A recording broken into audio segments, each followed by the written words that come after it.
დავიწყებთ საუბარს. ახლა იურისტი მარიკა არევაძე გვერდდება პირდაპირ ეთერში. მოგესალმებით მარიკა და შენც მოდიხარ ამ შეხვედრიდან. მოდით მოგვიყევით რა იყო ის მთავარი გზავნილები, რაზეც საუბრობდნენ რეჟიმის ტყვეების ოჯახის წევრები და რა განწყობა იყო ზოგადად, რითი იყო დაინტერესებული ევროკავშირის ელჩი და ძალიან ნიშანდობლივია ეს შეხვედრა იმ რეზოლუციის შემდეგ, რომელიც ევროპის საბჭოს საპარლამენტო ასამბლეამ მიიღო და პირდაპირ გაიწერა, რომ საქართველოში პოლიტპატიმრები არიან და მათი გათავისუფლება აპრილს არ უნდა გადასცდეს. მოდით დავიწყოთ ამ შეხვედრით. მოგესალმები ნინუცა პირველ რიგში და მივესალმები ჩვენს მაყურებელს. ძალიან მნიშვნელოვანი შეხვედრა იყო დღეს, რომელიც შედგა რეჟიმის პატიმრების ოჯახის წევრებსა და ევროკავშირის ელჩს შორის. ეს იყო პირველი ასეთი ამ ტიპის შეხვედრა, სადაც უკვე უშუალოდ პირდაპირი წყაროთი, ასე ვთქვათ, პირდაპირ მოხდა ინფორმაციის გაცვლა. რეჟიმის პატიმრის ოჯახები ამ შეხვედრაზე ყვებოდნენ ერთმანეთზე უფრო მძიმე ისტორიებს და მიუხედავად იმისა, რომ მე თითოეული მათგანის ისტორია ვიცი, გაცნობილი ვარ, მისი ესე პირდაპირად მოსმენა კიდევ ხელახლა, ასე ვთქვათ, იწვევს ემოციებს იმ მძიმე ისტორიების, რაც იქ იყო.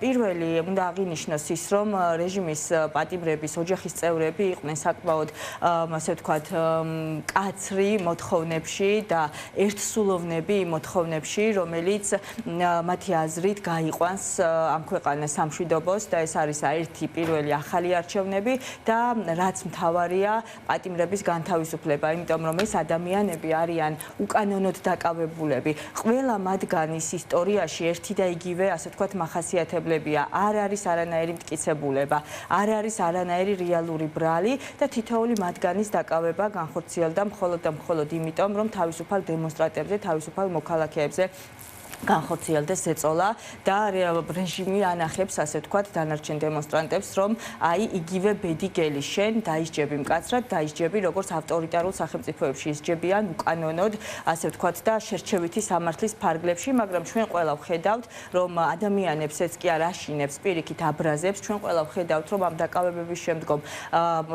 გამოსვლები და აქციები კიდევ უფრო მასობრივ ხასიათს იღებს, კიდევ უფრო იზრდება, არ ჩერდება და არ გაჩერდება. დარწმუნებული ვარ ამაში, რომ არ გაჩერდება მანამ სანამ თითოეული რეჟიმის პატიმარი არ იქნება განთავისუფლებული, არ დაინიშნება ახალი არჩევნები იმისათვის, რომ ეს ქვეყანა მივიდეს ცვლილებამდე. სხვა შემთხვევაში ჩვენ დემოკრატიულ რელსებს ვართ აცდენილი, ანუ დემოკრატიული კურსისგან გადაგვახვევინა ქართულმა ოცნებამ და გადავყავართ ავტორიტარულ რეჟიმში, გადავყავართ რუსულ საგარეო კურსზე, რომელიც აბსოლუტურად მიუღებელია და რომლისთვისაც არ უბრძოლია თაობებს საქართველოს მოსახლეობის. მოდით რამდენიმე კონტექსტს გავიხსენებ და შევაჯამოთ ეს ამბავი. ჩვენ ვნახეთ ევროკავშირის ევროსაბჭოს საპარლამენტო ასამბლეის წარმომადგენლები, დელეგაცია, რომელიც გდანის ციხეში შევიდა და რეჟიმის ტყვეები მოინახულა საპატიმროებში.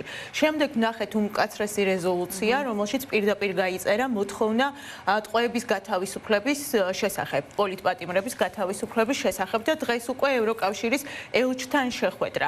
აი ეს კონტექსტი რო შევაჯამოთ, რა გზავნილია ეს ქართული ოცნების რეჟიმისთვის და იმ განცხადებების და ქმედებების ფონზე, რასაც ვხედავთ არალეგიტიმური ხელისუფლებისგან, თუ ფიქრობთ, რომ ეს ზეწოლა შედეგიანი შეიძლება იყოს, იმიტომ რომ მგონია, რომ ეს კითხვა აქვს რეჟიმის ყველა ტყვის ოჯახის წევრს. კი ბატონო, მოდი დავიწყოთ ისევ ამ შეხვედრით, იმიტომ რომ ამ შეხვედრაზე ძალიან მნიშვნელოვანი იყო თავად ევროკავშირის ელჩის პოზიცია და ის საკმაოდ ხისტი იყო მის პოზიციებში, მის დამოკიდებულებაში და ის ჩვენ ვიცით, რომ არ საუბრობს თავისი პირადი სახელით, ის საუბრობს ევროკავშირის ქვეყნების სახელით, ხომ? ამ მხრივ მნიშვნელოვანია ვიცოდეთ, რომ დასავლეთის და ცივილიზებული სამყაროს მხრიდან ქართულ ოცნებაზე რეჟიმის პირობებში აუცილებლად გაგრძელდება ის კურსი, რომელიც არის აღებული, რაც გულისხმობს სანქციების გაფართოებას და ყველა შესაძლო სამართლებრივი მექანიზმებით, ცივილური მექანიზმებით მასზე ზეწოლას.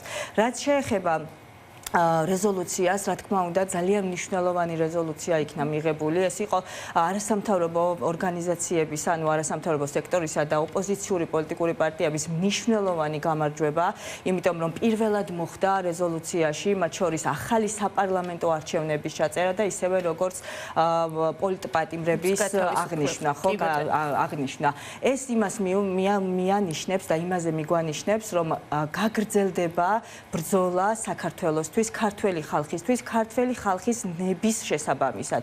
იმიტომ რომ დასავლური სამყარო ხედავს, რომ ქართველი ხალხის ნება არის განვითარება, ქართველი ხალხის ნება არის ევროკავშირში გაწევრიანება და ევროპისკენ სვლა.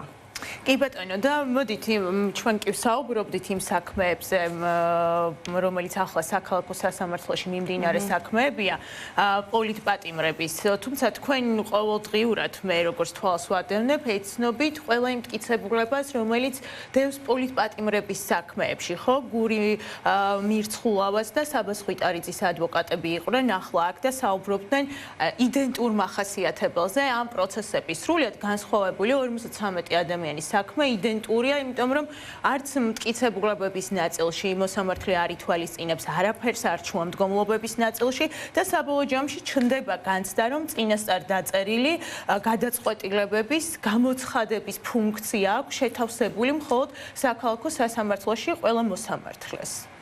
ძალიან მძიმე პრობლემა გვაქვს ჩვენ საქალაქო საერთოდ სასამართლოებში, იმიტომ რომ სასამართლო ნაცვლად იმისა, რომ განახორციელოს მართლმსაჯულება, ჩვენ ხედავთ რას. მართლმსაჯულების გარდა ყველაფერია ის, რაც ხდება ამ შენობებში და ის, რასაც აკეთებენ თუნდაც ადმინისტრაციული მიმართულებით მოსამართლეები და მით უმეტეს სისხლის სამართლის მიმართულებით მოსამართლეები. შემთხვევები არ იყოფა, არ იხილება ინდივიდუალურად, შემთხვევები არ იხილება მტკიცებულებებზე დაყრდნობით. ეს არის ასე ვთქვათ, სხვაგან მიღებული გადაწყვეტილებების გაჟღერება მოსამართლეების მხრიდან იმ პირობებში, როდესაც მოსამართლეები არიან უმაღლესი კატეგორიის თანამდებობის პირები. მოსამართლეს შეუძლია განახორციელოს მართლმსაჯულება და აღკვეთოს როგორც შინაგან საქმეთა სამინისტროს თვითნებობა და უკანონობა, ისევე პროკურატურის, იმიტომ რომ თუ კი ერთხელ შინაგან საქმეთა სამინისტრო ან რომელიმე უწყება უკანონოდ აგებულ საქმეს მიიტანს სასამართლოში და ის საქმე არ წარიმართება ისე როგორც მათ სურს, ბუნებრივია ის მეორედ აღარ განმეორდება. კი ბატონო, თუმცა აი ისი ძალიან საინტერესო ფაქტორია, რაზეც ასევე საუბრობდნენ იურისტები და საერთაშორისო უпростоრეთ ახალგაზრდა იურისტთა ასოციაციამაც გამოაქვეყნა ერთგვარად სტატისტიკა იმის, რომ ყველა საქმეზე აბსოლუტურად ის რომ გამოიყენა მოსამართლემ წინასწარი პატიმრობა, ესეც კი ნათელს ყოფს, რომ პოლიტიკურად მოტივირებული გადაწყვეტილებებია, იმიტომ რომ არც ერთის შემთხვევა არ გვახსოვს, რომ აღკვეთ ღონისძიებად არ გამოყენებულიყო საპატიმრო სასჯელი. აღკვეთ ღონისძიების გამოყენებას აქვს თავისი წინაპირობები და ამ შემთხვევაში ეს წინაპირობები უნდა იყოს დაცული და უნდა იყოს აუცილებლობა, ხო? იმიტომ რომ შეიძლება ის ჩანაცვლდეს გირაოს გამოყენებით ან უფრო მსუბუქი ფორმის გამოყენებით. მოცემულ შემთხვევაში არც ერთ შემთხვევაში არ იყო ეს გამოყენებული. ბოლო პერიოდს თუ არ გავითვალისწინებთ, რომ გუშინ ბათუმში მოხდა ერთი დეკანის და მისი 3 სტუდენტის განთავისუფლება და ასეთი მოხდა ასევე პოლიტიკოსის შემთხვევაში. რა თქმა უნდა, ეს მიუთითებს იმას, რომ აქ არის ერთიანი გადაწყვეტილება მიღებული, ერთიანად არის მიმართული იმისკენ, რომ მოხდეს აქციების ზემოქმედება, დემონსტრანტებზე ზემოქმედება და რა თქმა უნდა, ეს მიუთითებს იმას, რომ არანაირი კავშირი ამას მართლმსაჯულებასთან არ აქვს და მით უმეტეს, როდესაც ამას ახორციელებენ სანქცირებული მოსამართლეები, ხო? რა თქმა უნდა, ესაც მნიშვნელოვანი ფაქტორია, იმიტომ რომ ვინ ახორციელებს მართლმსაჯულებას, ის ვინც დემოკრატიის, ასე ვთქვათ, არადემოკრატიული მოქმედების გამო არის სანქცირებული და სხვათა შორის ეს სია, პირთაწლის სია კიდევ გაიზრდება, იმიტომ რომ ჩვენ აქტიურად მუშაობთ არასამთავრობო ორგანიზაციებთან ერთადაც და საერთაშორისო პარტნიორებთან ერთადაც და მათ ვაწვდით ინფორმაციას ყველას შესახებ, მათ შორის მოსამართლეების შესახებ და მათ შორის შინაგან საქმეთა სამინისტროს სხვადასხვა დარღვევების შესახებ. კი ბატონო, ძალიან დიდი მადლობა მარიკა, რომ ჩვენთან ეთერში მოხვედი სტუმრად და საუბრობდი იმ ძალიან მნიშვნელოვან პრობლემაზე, რომელიც დგას ამ ქვეყანაში, ერთ-ერთ ყველაზე მნიშვნელოვან პრობლემაზე, ხვალაც რეჟიმის ტყვეების მხარდასაჭერად რამდენიმე მარში იგეგმება თბილისსა და რეგიონებში. ეს არის მარში, რომელიც ჩაინიშნა წინა კვირას ყოველ პარასკევს პოლიტიკური პატიმრების გათავისუფლების მოთხოვნით, როგორც თბილისში, ასევე დიდ ქალაქებში. მოკლედ, დღის სტუმარი ახლა არის დასრულებული. მადლობა ჩვენთან ერთად რომ იყავით, გვიყურეთ, დრო დაგვითმეთ და ცხადია ისევ